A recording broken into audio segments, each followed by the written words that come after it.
Now we will learn how to draw the locus of all points. Those are equidistant from two given points. In the figure, you can see 2 points A and B. Those points are fixed. The thing you need to do is you will draw a locus of all points. Those are equidistant from A and B. How can we draw this? First of all, we need to join the 2 points A and B to form a line segment.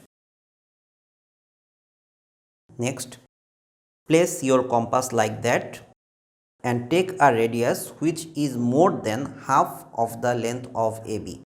Draw an arc here and draw another arc here. Do the same thing from B. The arcs intersect at the point C and at the point D. Now join the point C and the point D.